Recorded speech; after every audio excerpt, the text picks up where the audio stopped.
Hello, everyone. How are you doing? And welcome to another episode of the Dr. Will Show, where we have the discussions that inform, entertain, and empower educators to be the change. I am your host, Dr. Will, and this morning I am here with Nika Stewart. How are you doing, Nika? I'm great. Thank you. Excellent, excellent. So this morning we'll be getting jiggy with social media. I have been following Nine on Twitter and even on YouTube, watching her give these talks. And so I just wanted to spend some time with her, ask her some questions, and hopefully this information will be valuable to everyone. So for those individuals who are watching, will you introduce yourself, Nika?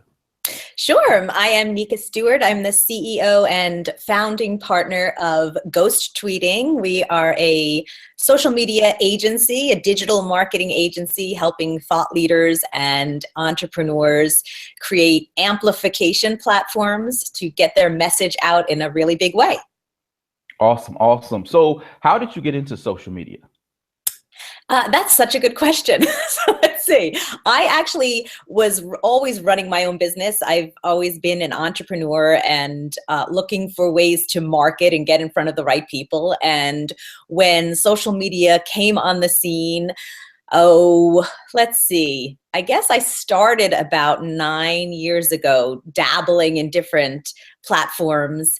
MySpace, if anyone remembers MySpace, Facebook, Twitter, and really by accident, just kind of tested things. I thought, oh, this is a cool way to put a message out there.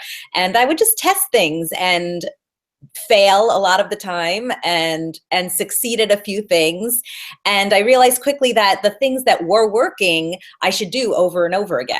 And so I did and got paying clients and speaking engagements and people wanting to work with me from social media, from meeting them on social media. So I continued doing that. I started teaching social media, and then people started saying, can you just do it for me? So from that, Ghost Tweeting Agency was born. Awesome, awesome. So let's talk about engagement or ROI. What practices should businesses or the individuals implement in regards to engaging people on social platforms? Well, that's a really good thing to focus on is engagement, because one of the biggest mistakes I see people making is that they post, they broadcast, and they send, it's like they're standing on the top of a platform and screaming out their information. And that's good. You need to be putting out good, valuable information, but without engagement, you're not building relationships. So you're screaming out your message, but you're not making those connections with people who really will listen to your message. So we all know that standing on a platform and screaming a message is not going to be effective, but having conversations with people and giving them that message, sharing the message rather than yelling at them. That's so much more important and much more effective. So if you want to share your information, you share information in engaging ways. You invite conversation, you join conversations, you add to the conversation something that's valuable and relevant. So you need to continually be relevant in the conversations that are going on. Start your own and join ones that you should be joining, and give your value so that people see your name coming up all the time as someone who's helpful and engaging, and that's how you build relationships with people. Without the relationships, you don't grow. Cool. So where does social media action come into play when deciding how to brand oneself as an expert or a thought leader? Yeah, as an expert or thought leader, there are a lot of things to remember. One of the biggest things that I always go back to is consistency. If you start knowing who you are and what your message is and what feelings you want to evoke in people when they think of you and your message, every single message that you put out, every retweet, every share of a post, every broadcast, every conversation, every picture you post needs to be in alignment with your message, with your personal branding. And the more consistent you are, the more quickly you become known as the expert that you are. Every time you put out something that is not your message, you need to start all over again. And at some point, if you are inconsistent with your branding and your message, people will stop listening to you. They'll stop trusting you.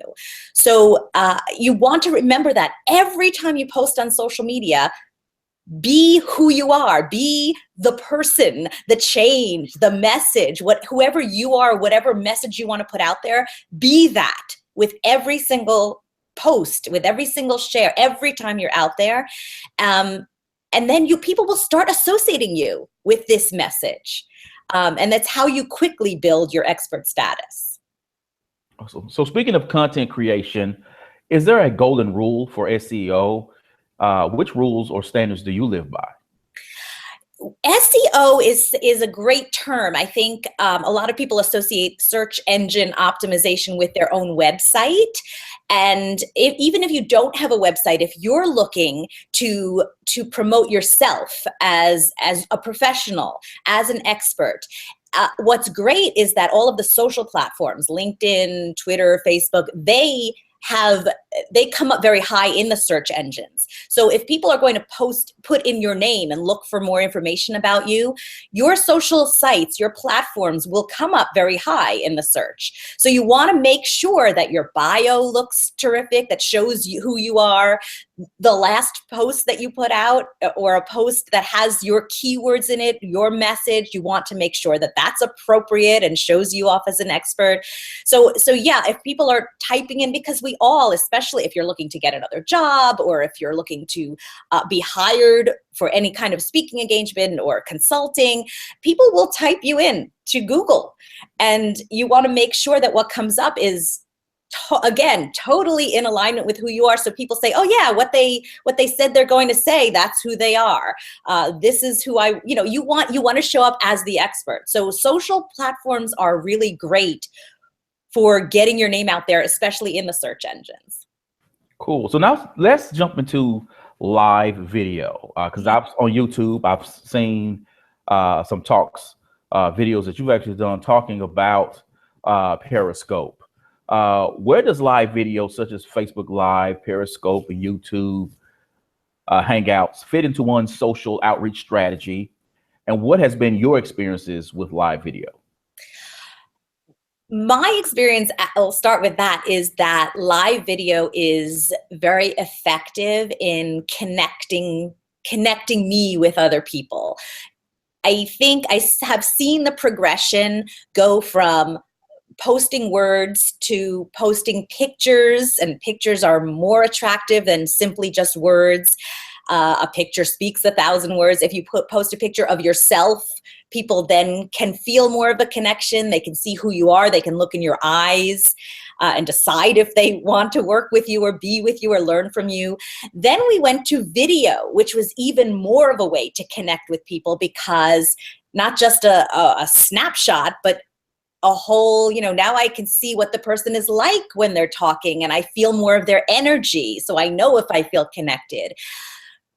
Then we went a step further. We've gone a step further, and it's live video. With video, yes, we can connect with people. We feel that connection, but you can airbrush everything. You can edit out the and the I shouldn't have scratched my hair there, or I didn't look as perfect, so let me put a filter on it. And with live video, you are just you. There's just no, I'm sure we're going to go another step further soon. I don't know what that will be, but right now we've come really far. We're talking to each other, Dr. Will, and I can make a mistake. That's the beauty of who we are. We're humans. We make mistakes, and you get to see the real person, not the edited, airbrushed version. And that's how we get to know people and want to work with them. So the people who are doing live video on a consistent basis, again, that word consistency, with a strategy to further your expert status, to always be giving great information in alignment with your branding, they are connecting with more and more people, and they're building their businesses, and they're making more money. So live video is the way of the present. Get involved if you can. Okay. So before we go, what is your call to action for those individuals who say social media is time, and one step further, because there's so many different platforms out there, how does one decide which one would be best for them to use? Yes, my suggestion is to, if you're overwhelmed with social media, which most people are, yes, there are very many choices out there. Start with one. You're better off putting 100% of your time and energy into one platform rather than 20% of your energy into 5 different platforms. You're going to get better results and become known quicker if you can put all of your energy into one. Once you get really comfortable with one, yes, you can add another. But start with one. Which one? It depends on what your goals are. What is your objective? And who is your audience? So if if your objective to become known as a thought leader in front of a certain group of people, where are they hanging out? And you can look at the demographics of each of the platforms. You can Google that, and because it does change. But for the most part, for example, LinkedIn is a professional network. So if you're looking to get in front of executives or corporations, LinkedIn is great. If you're looking to get in front of moms, if that's your audience, Twitter is great. Retired people or seniors are more on mostly on Facebook. So you look at the demographics and you decide where your people are hanging out, and then your objective. There's certain platforms are great to drive traffic to a website, and other platforms are better at building your visual branding. So decide on your objective and where your target audience is hanging out. Awesome. Thank you, Nika, for being a guest on the show. People, this is going to be, I'm going to put this on LinkedIn. I'm going to put this on Facebook, tweet it out. It's going to be on YouTube. Please subscribe to my channel. The audio version is going on work out or have a long commute to work. They can listen to the audio version. And of course, this will be on my blog, where you'll be able to get links there to be able to connect with Nika on various social sites as well. As always, invest in you, EDU. Thanks again, Nika, for being on the show. Thank you so much. Have a great day. You too. Thank you.